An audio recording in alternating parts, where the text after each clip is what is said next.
তো প্রথম সেমিস্টার প্রায় দোরগোড়ায়। ইতিমধ্যে আসলে তোমাদের রিভিশন বা রিভিশনের প্রস্তুতি চলছে। তো এরই মধ্যে আমরা বীণাপাণি একাডেমির তরফ থেকে একটা প্রশ্ন সেট আনছি প্রত্যেকটা মানে প্রত্যেকটা ক্লাসের জন্য কম বেশি।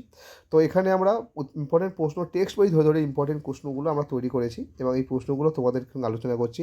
এই কটা প্রশ্ন যদি তোমরা ভালোভাবে করতে পারো, তোমাদের এই কটা প্রশ্ন যদি কনসেপ্ট তোমরা ভালোভাবে ক্লিয়ার করতে পারো, তাহলে এর বাইরে প্রশ্ন পড়ার দরকার নেই। এগুলোই থেকেই তোমাদের প্রশ্ন পেয়ে যাবে পরীক্ষায়। আর তার সঙ্গে বলে রাখি, যারা এই প্রশ্নগুলোর উত্তর কিনতে চাও তারা অবশ্যই যোগাযোগ করতে পারো, আর এর পিডিএফ পেতে চাইলেও যোগাযোগ করতে পারো। তো যাই হোক, এখানে আমরা প্রথম অধ্যায় আলোচনা করব পরিবেশ ও বিজ্ঞান বইয়ের প্রথম অধ্যায় বল ও চাপ। তো এখান থেকে দেখো কী কী আমরা প্রশ্ন নিয়েছি। তো নিউটনের তৃতীয় সূত্রটি লেখো, খুব ভালো প্রশ্ন। বল এফ হলে ভর এম হলে ত্বরণ এ হলে নিউটনের সূত্র অনুযায়ী এফ এর মান কী হবে সেটা লিখতে বলা হয়েছে। 1 কেজি ভার মানে কত নিউটন? ঘর্ষণ বল তৈরি করার জন্য কমপক্ষে কটি তল দরকার? খুব ভালো প্রশ্ন।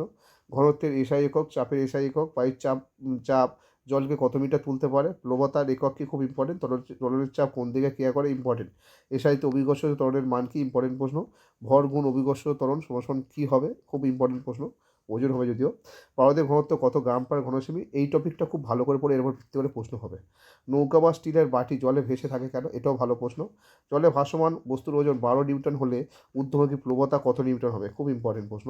বস্তুর ভর মাপা হয় কোন যন্ত্র দিয়ে? বল পরিমাপক যন্ত্রের নাম কি? ঘর্ষণ বল সর্বদা কোন দিকে কাজ করে? বল সমান সমান ড্যাশ গুণ ড্যাশ, ঘনত্ব সমান সমান ড্যাশ বাই ড্যাশ, চাপ সমান সমান ড্যাশ বাই ড্যাশ। ভালো প্রশ্ন। তরলের কোন ধর্মকে কাজে লাগিয়ে শহর এলাকায় জল সরবরাহ করা হয়? ভালো প্রশ্ন। এবার 2 নম্বরের ইম্পর্টেন্ট প্রশ্ন, ঘনত্ব কাকে বলে? আমাদের ঘনত্ব 13.6 গ্রাম বা সিসি বলতে কী বোঝো?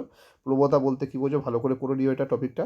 আর প্লবতা কোন কোন বিষয়ের উপর মানে নির্ভর করে, এটাও খুব ভালো প্রশ্ন, খুবই ভালো প্রশ্ন। পরের প্রশ্ন, আর্কিমিডিসের সূত্রটি লেখো।